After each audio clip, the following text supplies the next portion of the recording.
Ganda naman ang magiging asawa ko. Ay, Sir Paeng! Hindi naman makapaghintay. Bakit? Malas kaya makita ng groom ang bride bago ang mismong seremonya. Oo nga. Ganun ba yun? Hindi naman totoo yan. Kayo talaga, oh. Hindi, malas nga yun. Tingnan mo ang Talagang mamalasin! Mama? Walang mangyayari seremonya.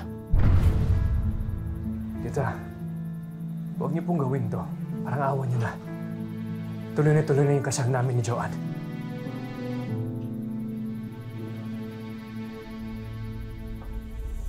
Mama! Ate! Bawal! Para ano? Para habang buhay magdusa sa kamalasan si Joanne? Isinumpa na yung pamilya mo, Paeng. Kriminal yung tatay mo. Nakatakda mo ng pagbayaran ng utang ng tatay mo. Huwag mo nang idamay ang anak ko! Halika na, Joanne! Ma! Hayaan mo na! Teka lang, hoy! Teka lang! Huwag naman ganon! Ikaw ang pakialam. Problema pamilya to.